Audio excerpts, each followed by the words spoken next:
So episode 16 of Dragon Ball Daima is out, and it seems as if things are finally heating up. I don't know about you guys, but Diamond stocks have been up and down with me.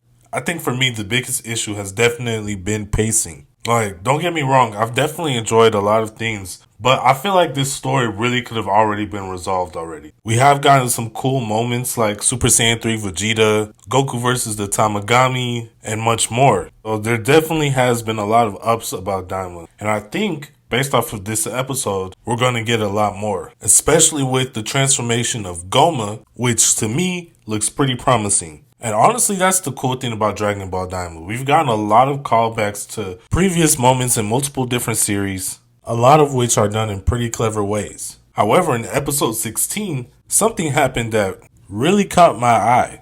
It wasn't super overt, which is probably why I haven't seen that much discussion about it, but it's definitely pretty interesting. In the latest episode, Gomah was finally able to get the evil third eye, something that he's mentioned before in previous episodes. Apparently this third eye has been passed down to all the kings of the demon realm, and it's said to basically grant you amazing strength and power.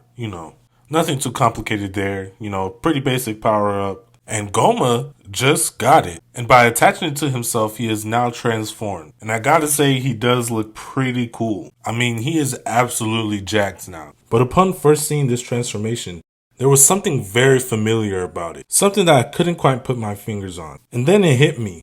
Gomah's transformation was extremely similar to that of Garlic Jr. And for those of you who don't remember, Garlic Jr. was the original villain of the first Dragon Ball movie, Dead Zone, where Goku and Piccolo teamed up in order to defeat him after he kidnapped Gohan.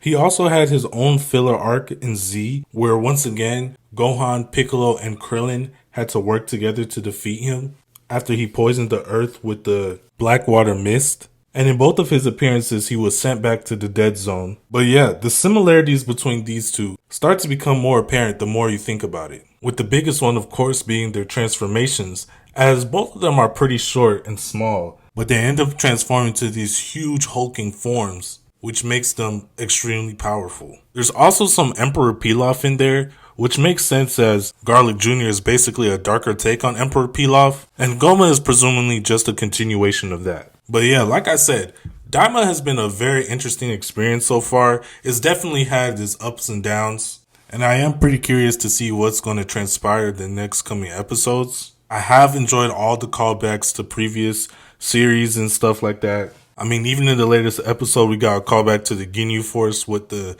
Gendarmerie. I already know I butchered that, but I don't care to learn the pronunciation of it. A Namek callback with the second Demon World. Even those giants that we saw were a callback to GT. So while there has been a lot of pacing issues and things that got me mad, like Piccolo forgetting how to speak Namekian, which is completely ridiculous, there also has been a lot of good moments. And we have gotten a lot of lore drops as well. And we learned about how the universe was created, which is pretty cool. And of course, we did get Super Saiyan 3 Vegeta, which was a pretty awesome moment. But it also does reinforce the fact that there has been a lot of retcons in Daima as well. Some good, some unnecessary, some questionable. But I digress. I think we're definitely in for a treat for the next upcoming episodes, and we're definitely getting a fusion.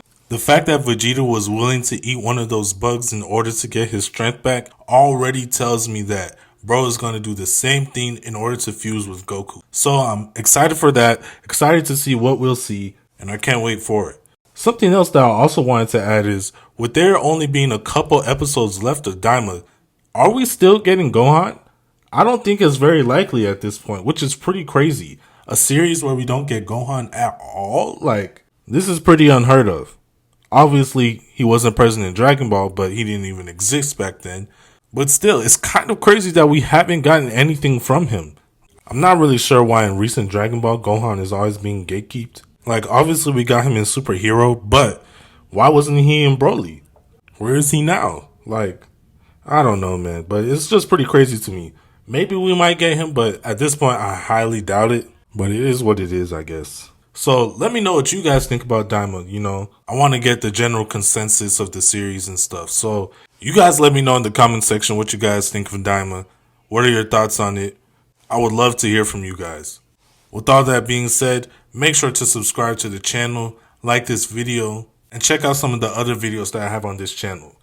Turn on your post notifications as well. I do have a lot of special videos coming out soon that I would love for you guys to see. So make sure not to miss out on that. So with all that being said, make sure to subscribe once again. And it's the boy who cried, Super Saiyan, signing out. Bye.